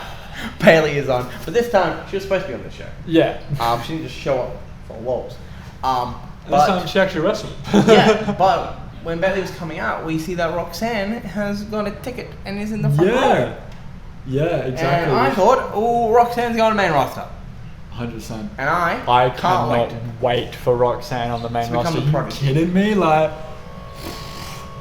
show you some filthy stuff. Yeah, it's gonna be great. Like, oh my god, imagine like Roxanne and Rhea. Oh my god. Roxanne and Bayley against each other. Yeah. Roxanne and Tiffany Stratton. Oh my god. Again. They're running it back, bro. Running it back. Imagine this. Roxanne Perez and Tiffany Stratton, but WrestleMania. That is like perfect. That is perfect. How about Roxanne Perez versus Io Sky? Oh yes. That actually might be my match that I want the most. Io Sky and Dakota Kai versus Roxanne and Cora Jade. Kairi Sane versus Roxanne Perez. That would be amazing. Asuka when she finally comes back versus Roxanne Perez. Oh my god. And yes, I'm naming all the Damage Control. Yeah, Becky Lynch when she. Becky Lynch versus Roxanne. They've gone against each other once. Seeing that again would be. Lyra versus Roxanne again. They've got some history again. Good to see that again. That'd be great. Like Candice LeRae and Roxanne would be such Chelsea Green and Roxanne Perez. They would have a fantastic feud. Michin or Mia Yim. Yes. And Roxanne Perez. Oh my god. Throw a dart at the rosters, kids. Throw a dart. Because you're going to find some great wrestling. There's so much. God, I love women's wrestling sometimes. Yeah, like. Other times it's hard to watch. But most wrestling. Some wrestling. Some wrestling in general is pretty hard to watch. I also wrote down here that I hope Tiffany Stratton has a long-ass title reign. Yeah. I've seen a few people on like social media and like stuff like that being like, I'm sick of these long-ass title runs. I, for one, I don't really care. As long as the matches are good, the story's good, the feuds are good, I don't really care about long-ass title runs. Yeah. I actually quite like them, if I'm being honest. Like, depends on who's holding it. It depends on like who's holding it. But you got that charisma. Even Nia Jax. Like, I freaking hated Nia Jax. I can't stand Nia Jax. But her with the championship, I liked it. I think because also I really enjoyed her championship run. It might have been also because they were teasing Tiffany the whole time. Even without that, even the moments without Tiffany, like Nia's like mic work was pretty freaking great. She's got a lot better. Her in-ring ability has massively improved. Yeah, not injuring anyone. And she's actually like a decent wrestler now, I think. Yeah. Time away. Yeah. But I think Nia had a great run, which I just was not expecting. Because when she won the belt, I literally put my head in my hands and was like, please, for the love of God, no. Yeah. No, please, no. And now that it's over, I'm like, that's great. Yeah. Honestly, it was fun. So that's SmackDown. SmackDown was actually really good. I really enjoyed that. Yeah. Do we want to talk about current Raw? Yeah, we can talk about current Raw. Yeah, we'll talk about we'll talk about like bits and bobs. Sammy and Kevin's promo. Oh my god. So good. Dude. Kevin Owens basically saying to Sammy, going, hey, you're in the Royal Rumble. I know you can win it. I know you got this. Because you know why you got this? Because I've got your back. And I expect you to have my back in my ladder match with Cody Rhodes. Because I am the true WWE champion. So then we can face each other at WrestleMania. I want them to wrestle each other. I really want them to main event WrestleMania. Yeah, it won't happen though. But like maybe night one? Yeah. Not night two. No. Night one, maybe? Yeah, I can see that. Yeah. But yeah, no, thing is, this is the perfect thing about having the 2-night WrestleMania though. Like you can have the 2 main events, and you can give more people more of those really, really deserving spots. 100%. And here's the thing, when Vince was in charge, he fumbled the bag. Oh, 100%. The fact that we never got Randy and Cena main eventing WrestleMania. Technically you did, but it had Triple H in there too. That doesn't count. It does not count. I'm one-on-one. Cena and Edge. Yeah. Where's their WrestleMania main event? Yeah. Why, like fumbled so unbelievably bad. Yeah. Like Triple H, do not fumble this. Just night one, even next year. Just at some point, over like the next like 3 WrestleManias, just give us what we want. Give us Kevin Owens and Sami Zayn main eventing, and like make it a ladder match so we can have that package pile driver spot. How about you have no rules? Just make it no rules. Give them what they want. Make it unsanctioned. Yeah, why not? And then obviously we had some other moments there. It seems like Judgment Days. I don't know what the fuck's going on with that. Yeah, I'm beginning to get bored. Yeah, I'm beginning to really get freaking bored of the Judgment Day. Yeah. Like when Damien and Rhea got kicked out, I was like, oh my god, something interesting. Yeah. Finally. Now Finn's injured. Yeah, now Finn's injured, and all of a sudden I'm like, okay. His match, and I'm just like, cool. Yeah, I just don't care. Like I don't care about Liv being in there, and yeah, it's so weird because I like Liv. I do too. I actually freaking love Dominic Mysterio. Ah, it's great. And Carlito deserves better. Yeah, Carlito absolutely deserves better. And then like I just don't care about JD and Raquel. I think people should care about JD because JD is actually a really amazing I'm starting to warm up to JD. Like go watch 205 Live or go watch NXT UK. Jordan Devlin, when he was actually Jordan Devlin, not fucking JD McDonough. Yeah. Jordan Devlin, the Irish Ace, is what I like. What he used to call himself. Go watch him there. He was goddamn impressive. And he had a match with, and he was also trained by Finn Balor. Yeah. You can tell. Hangs on to Finn like there's nothing. Like he's really hanging on. Hey, I would too. He's hanging on to Finn Balor's coattails like I hang on to anyone that gives me a free match. I would. To be fair to JD, if I was in his position, I'd be doing literally the exact same, and I would still be in Finn's ear going, "Bring back the demon." I'd be going to his house. So what we doing? Seems like I'm living with you now. But that was I will say this about JD. His performance in the War Games, that War Games match was unreal. Yeah. That was the moment where I actually started to give a little bit of a shit about him. Yeah. It hasn't stemmed anywhere further from that. No. But still, at least I give a little bit of a shit about JD McDonough. Obviously Pete Dunne, not the other word. Pete Dunne. I refuse to say it. Faced Penta. Well, they say Penta, I say Penta es cero miedo. It's zero fear. Yeah, I'm gonna butcher it. So. It's great. I love Penta. Great match. It was actually really good. A lot of finger snappings and so good. It was one of those matches that like I wasn't expecting to see. Yeah. It wasn't on my list of matches when Penta debuted. No. And now now that we've gotten it, I'm happy. Oh my god, what a match. Give us more. So that was good. And then obviously... And can I just say real quick? Yeah, go for it. That running destroyer... Oh. That was so sick.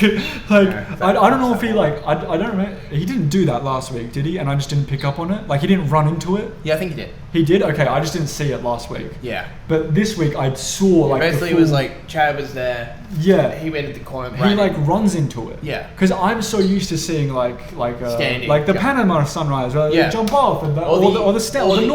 Yeah, the original Canadian Destroyer. Running into it. Yeah. Is so cool. He's a special talent. It makes it look so much quicker and so much better and more devastating. Yeah, more devastating. It makes it look like the impact is harder as well. That's probably my favorite destroyer I've seen.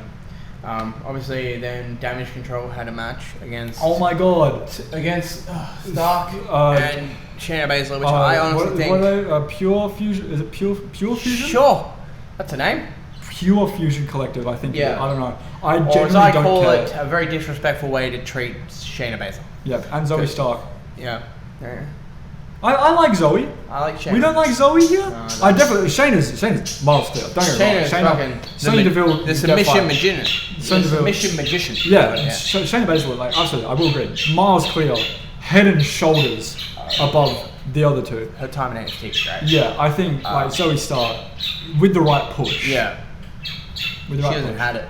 And then the other Sonya Deville just piss off. I feel like the time's gone. Time's passed. It was cool. It was a fucking pretty hefty drop kick. Yeah. Fucking drop kick from. I will say this. From Starks to Dakota, which hurt my feelings. I will say forever and ever, Io Sky has this amazing ability to take people that you just don't care about and that you don't even want to see have a match. Yeah. And make them have a freaking great match. I honestly think at this point now Io Sky's just showing off. Like, she's just a show off. Genuinely, I will. I'll make a bit of a hot take, a bit of a controversial opinion. I'm not the biggest Bayley fan. I like Bayley, but I think like her in-ring, like I don't know. When I watch a Bayley match, I just like I find myself tuning out after a little bit. But that Io Sky and Bayley match. We're on WrestleMania? Yeah. So good. Like, going back to that, like, convinced me. It had me convinced. This is how good of a wrestler that Io Sky is. It had me convinced that Bayley is like an S tier wrestler for me. Yeah. Go watch the match with Sasha Banks. Well, yeah, but like, I mean, I'm saying like from like the perspective of like, I don't really like Bayley that much. Yeah. Like, I'm not the biggest Bayley fan in the world. To convince me that she has that level is just showing how freaking amazing Io Sky is, and like that moonsault she does, her finish. Oh my god, anything that she does, man. She does. Hell, they had a moment where she got like Irish whipped to a suicide dive, and I went. At first, I was like, that was crazy. It looked like you guys were like, not hesitant. I'm like, and then she got fucking shot out like a cannon. I'm like, so cool. The fuck? Io Sky is like quickly becoming like just one of my favorite wrestlers. And I know what you're thinking. Of all time. I know what you're thinking. You're like, oh, Dakota was in that match. I'm like, yeah, but we've given Dakota a lot. Yeah. We talked about Dakota a lot, and Dakota is great. Yeah. And amazing. She's awesome. She's the best. But let's talk about Io Sky. Yeah, let's talk about Io Sky a little bit. Io Sky's amazing. So that was a good match. It was actually not a bad match, actually. It was a good match. Yeah, exactly. Like, that's what I'm saying. Like, Io Sky, you can give Io Sky, like, freaking, I don't know. Give her another title match. Yeah, give her another title run, but, like, put her in there with, like... Hell, let's run this back. Rhea and Io, one-on-one. Let's go. You know what would be just a random ass matchup, but I still think would be a great match just because of how amazing Io Sky is? Got Io Sky in there with motherfucking Hornswoggle, baby. A match we didn't know we wanted, but we're gonna get. That was cool. What is Hornswoggle up to these days? Wrestling Independence, maybe? I hope so. Yeah, I gotta find out what that man's doing because I love that man. We'll look that up. We'll probably post it on the Instagram, and when you find out what he's doing, just post it on Instagram. Oh yeah, I'll put it on the story or something. You're like, this is what he's doing. And everyone just going, I don't give a fuck. Literally everybody in the world except for me. Yeah, our followers just going, I don't give a fuck. And you're just going, you should. Yeah, come back to WWE. Let's go. So obviously Jay and Gunther, we already talked about their promos. That was cool. Yeah. Lyra had a vignette that was kind of cool. I was like, eh. Yeah. Shocking. It's just, it was a lot. It just felt like she should just like let her talk to the people. Yeah. Yeah, it would have been fun. It would have been more of a moment. I'm excited to see what Lyra's championship run is going to be, but I just know for a fact that throughout the entire run, there's always going to be that thought in the back of my mind. Should have been Dakota. Yeah. Should have been King Coda. For people who saw it, did you think Punk's promo? Yes. Oh my best god. Part of the promo is going, if Hulk Hogan shows up for the Rumble, I'll throw his dusty ass out and kill Hulkamania. You know damn well it took all of Punk's power not to call him racist ass. I want him to throw. I want Hogan to show up in the Rumble. I want his dusty ass to get thrown out of the Royal Rumble. Yeah, I love Punk. Punk, like. Okay, I can't see him. I was having this conversation with my sister the other week, like just talking about CM Punk because she's so like properly like getting into wrestling and like all that stuff. Good, you gotta get him always. Absolutely, like cause she cared because my their side of the family is like Maori and all that. So like, she always cared about like her partner Simone. She always cared about like Roman Reigns, like them. Like, she didn't care about anyone else. No, she should watch is Manu Kayatoa. Yes, that's literally what I told her. And then she will be happy. Yeah, exactly. But I was talking to her, and like we were just having this like. Yeah, we're just having this like this conversation about like I feel like you can tell a lot of the time like which wrestlers actually like mean the shit that they say and just say like politically correct things for the sake of being politically correct, blah, blah. But like people like John Cena and people like Punk genuinely seem like just fantastic, beautiful human beings. Randy Orton, Batista, Edge. I think about like the one moment we finally get to meet him, he just becomes a dick. It's just gonna hurt me. Yeah, I will honestly cry. I think about like so much. Like it's like I'm like I'll be straight life. I'm straight white male over here. I got no issues in the world. But like seeing like Punk come out with like a trans rights shirt is just like it's so wholesome. And it's so nice. And like for me, like that is like one of my most like the most underrated thing in wrestling is the wholesomeness. Because it can be so wholesome sometimes. And like it's I just want to put that out there. Like so cool. Like Batista wearing the like the I forget exactly what I think it was an abortion thing no, it was Punk's Her Body Her Choice shirt that he wore at the AEW show. Oh, I love that guy. I freaking love that guy. But love him. Yeah, that's it. Like we love those guys. And then obviously the last match was Seth and Drew. And Seth got the win though. Yeah. Sneaky win. But a win. And I'm Drew still was like pissed. I'm like now I feel like they've done that. Yeah, can this be over now? Like the Jay loss makes a bit more sense now. Yeah. Now that he's lost to Seth. Yeah. Because you can like now he's going to go off the deep end. Yeah, because now he's going to go off the deep end, and we're going to get an even more heelish Drew McIntyre. We're going to get the true Scottish psychopath, dude. Because he's already been doing the work of his career. 2024 was like just such a great year for wrestling in general, but such an amazing year for Drew McIntyre specifically. You know, like everyone talks about like LA Knight breakout year. Yeah, absolutely. Like Cody Rhodes' year, absolutely. Like even like Roman or like Sammy's year, to an extent, like Jay's year. But like for me, 2024 was Drew's year, man. Yeah, 100%. Like 100% was Drew's year. So he did good. well. His tweeting is amazing. There was like a month-long period almost where I re-downloaded Twitter just for Drew McIntyre, and then I ended up deleting it because like the rest of the slop that comes with Twitter just isn't worth it. Yeah, that's fair. So after that match, basically Drew went to try and kill Seth, and then Sammy came out. Yeah. Got hit with the Glasgow Kiss, which is a nice knock over the jaw, and then Drew had put Seth in the corner, and I felt like Drew could see Sammy from the corner of his eye, and he just moved, and then pull over kick to Seth's head. Sammy's going, oh my god. But that sly little fucking evil grin that Drew gave, that little fucker knows what he did. Yeah. That little fucker knows exactly what he did.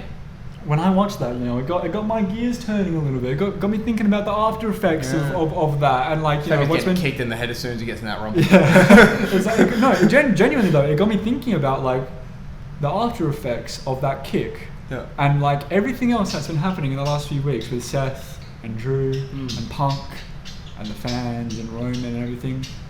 Could we get a Seth U-turn? But think about this.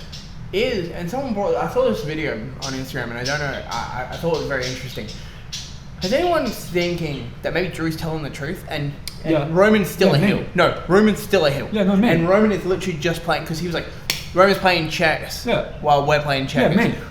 There's no Drew's one else in the world thinking he could be correct. No, Drew's absolutely right. I'm like starting to look at it, I'm like, might have a point. Yeah. Roman might actually be playing this whole game. Yeah. And the only reason I love it is because I'm not in the freaking bloodline. If I was in the bloodline, I'd care. I'd be like, oh, Roman's freaking playing me. But no, I'm just a fan. I'm just a watcher, bro. I don't care, man. I'm just in it for the ride. I'm just in it for the journey. I'm just in it for the fun. It's like, think about this. Imagine if it comes down, let's say, theoretically, to like Roman, Drew, Punk, Seth, Royal Rumble. Oh, that's a disgusting Final Four, by the way. But like, Roman knows all three of them hate each other. He goes to Seth. He goes, hey, let's team up. You know, you trust me, I trust you, blah, blah, blah, right? He goes, boom. Instantly, they go after Drew and Punk. Cool, whatever. Boom, Roman throws Seth out. Drew eliminates Punk.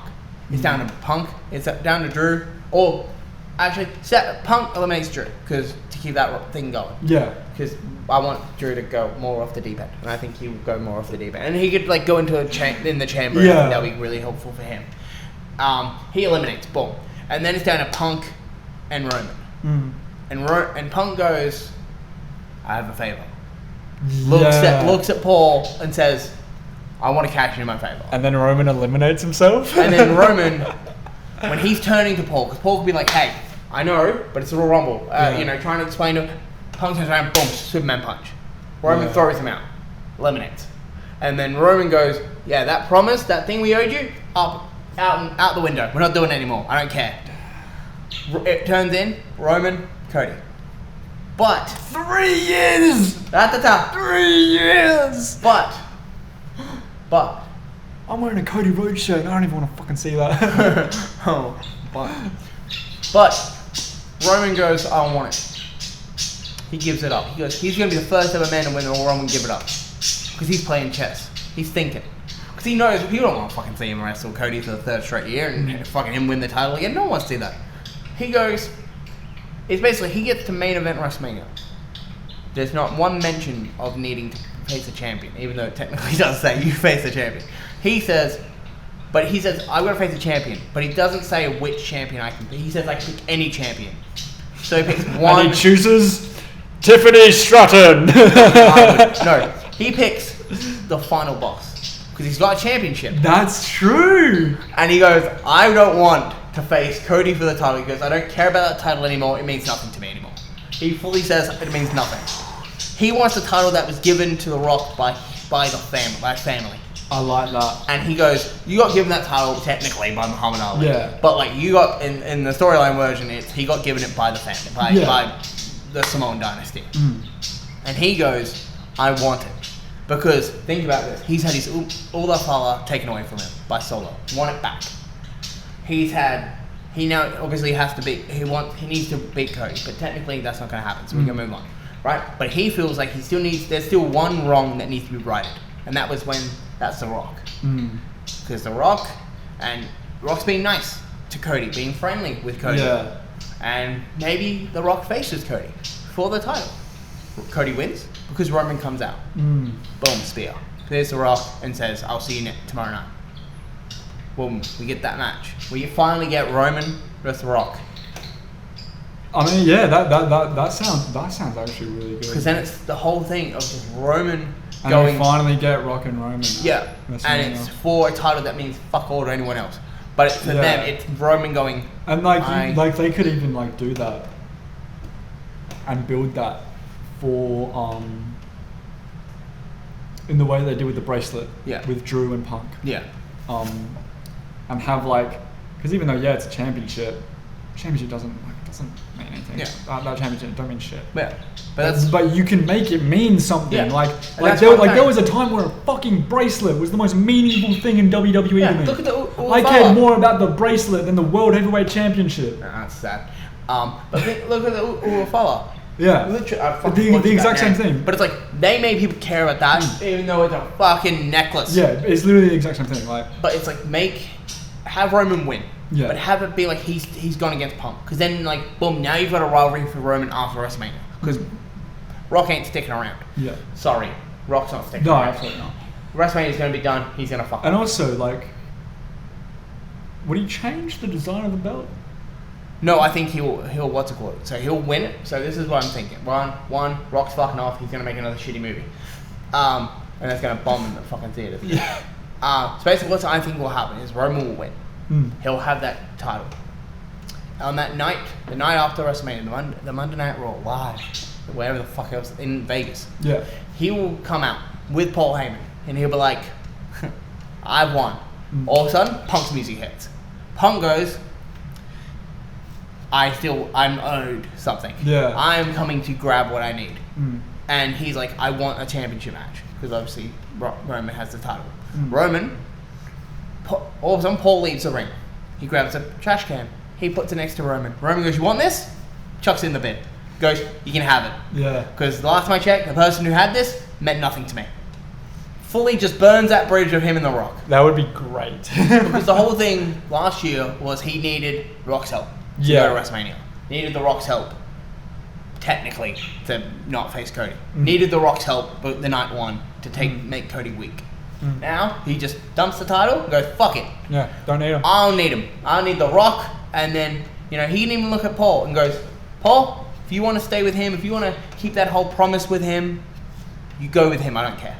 I'm done. That would be unreal. And boom, Bloodline story fucking can end. We can end that whole thing, and we can all go about our business together. Yeah. And Roman can go off in the sunset and do whatever he wants, and then Punk and Paul can back together again. Absolutely. I do completely agree that I think the Bloodline story needs to end this year. Definitively end. And I think that's the way to do it. It is a great way of doing it. You got to break that bridge with Roman and Rock, because they're still tied. Everyone else, Solo's gone. They've ended that tie. The Usos and that tie has been cut. Jacob and that don't really matter. So it's like that doesn't matter. So then it's there's still one tie. There's only there's still one thing connecting that Bloodline storyline, and that is Rock and Roman. Yeah. That needs to be done. So why not have Roman win the Royal Rumble? That'll be his second time winning the Rumble. So he doesn't, cool, go him. And then obviously everyone will get pissy about it, but I'm okay with that. But then have him go. Yeah, I don't want fucking. And you can even do what the Undertaker did in 07, where have all the champions lined up and have The Rock come out and be like, I want to stand with my cousin because I want to see which champion he's gonna pick. He's definitely picking Cody, right? And then all of a sudden, you never just stand there. That slow turn. Yeah, that literally is. I'm literally imagining it now. They've got all the championships out. All the champions are standing there. Roman's stood there. Rock comes out, and then Roman's like, "Oh, yeah, I'm looking at all these champions. I'm just thinking, you're all weak. You're insufficient." No. And then that slow turn to The Rock. Yeah. And he's just like, you. Not the Hogan view. Yeah, no. But having that moment, being like, yeah. I want to have a champ. He could just go down. You look at Gunther. He's like, I want a champion that I respect. Yeah. I want a champion that I need to beat. And he could look at Cody and be like, beat you already. And he could be like, I need someone who no one will think I would ever go against. This match will be talked about for generations. Yeah. It'll be legendary. You could just and he could list off. He'd list it off with legendary matches. Hogan Andre. Hogan The Rock. Rock and Cena. Yeah. Just mentions The Rock's names a couple of times, like Rock Austin. And then he just goes, I know exactly who I'm picking. And you can even have a moment where Gunther thinks it's him. Because, Gunther is Gunther. Yeah. Or you can have Cody going, fuck, I know this is me. He's going to fucking pick me again. You can have Cody have a face of, oh, fuck, he's going to pick me again. Great. Doing this for the third straight fucking year. Let's go. And then he just turns all the way to Rock. Yeah. And Rock could even go, hey, what are you looking at? What's up? It would be cool if, because I'm imagining it, you got all the championships lined up. Yeah. And then Roman and then The Rock is behind him. Yeah. So then when he turns, that'd be such a cool moment. Because he could turn and be like, there is only one title I want. Turns. Boom. Yeah. And then you could literally have that moment where it's boom, turns, boom. And then Rock could be even do the whole what? Yeah. And he'd be he's like, me? And he'd be like, that title. And he's like, and then Roman could even fully be going, this is not about, I want to be a world champion again. He goes, I want it. I've already dominated. I'm the third longest reigning, I'm the second longest reigning world WWE champion of all time. Yeah. I don't need it. Cody, you can have this city title. I don't need it anymore. I need one thing. I need to regain my place back at the head of the table. Cool, I want my Olafella. Great. I'd put Solid back where he belongs, but I need to be at the head of the table where there is no disputing that I'm the best. Absolutely. So I need to take out the very best of the family, because the rest are all dead. Yeah. That would be an unreal way. And I think that would work. Yeah. So let us know if you agree. Yeah. If you think I'm an absolute idiot and I have no idea what I'm talking about, put it down there. DM me. I don't care. I think that's cool. I think that's pretty much wraps up the whole episode. That's a good place to leave fucking off. go. I love my little fantasy booking. Yeah, that was great. We should definitely do some more of that. Oh, we will. We got a game we got to play eventually. Yeah, absolutely. But yeah, we'll leave it off there. Thank you guys very much for watching. Thank you very much for listening. Once again, if you're on YouTube, like, comment, subscribe, notification bell, and if you're on Spotify, hit the 5 stars. 5 stars, baby. And leave a comment. Like Dave Meltzer and Will Ospreay. Yes. 5 stars. And also leave a comment. And then don't forget to follow us. Put that bell on for follow us on Instagram at Mat Manifesto. Yes. And then you can see when we drop this episode. So we will post it on our Instagram and just be like, yo, bro, posted. It's there. Come watch us. Also, as we always say at every episode, actually, we've been saying it. Go watch local wrestling. Yes. Go support local wrestling. Absolutely. Whether you're in Perth, whether you're in Adelaide, whether you're in Melbourne, Sydney, Brisbane, Queensland, all the territory. Hell, even if you're in Singapore, whether you're in America, Canada, England, Scotland, Ireland, or wherever else you may be in Europe. Go support your local wrestling, and hell, even better, go watch more wrestling in general. Absolutely. And keep up with WWE too. Yeah. We know like this episode was mainly a WWE focused one, but you know, that being said, Jarryd, what are some shows upcoming? There is Riot City Wrestling. They have a show on Saturday, the 25th of January, which is this Saturday. Go watch it if you want to be there. Also, on that day, if you are like, don't want to go to Riot City, which is stupid, go to PWSA, where the awesome and the friend of the pod, Rocco Reed, is going to be wrestling in a tag match, I think for the tag team titles, as I last recall. Oh yeah, good luck to Rocco. And Rocco, good luck there, and hopefully you win it, and then you can come over here and I can take it from you. And then, go watch those two. If you live in Adelaide, please go buy tickets, go watch them, go support local wrestling, and go support Riot City and PWSA. And also remember that we have really, we have opinions. Yeah. And we will tell you about them eventually. And you tell us if they're bad. And I've been Jarryd. I've been Ben. And we are the Mat Manifesto. Thank you very guys. What's up, boys? Thank you guys very much for watching. See you next week. Enjoy the rest of your day. Bosh!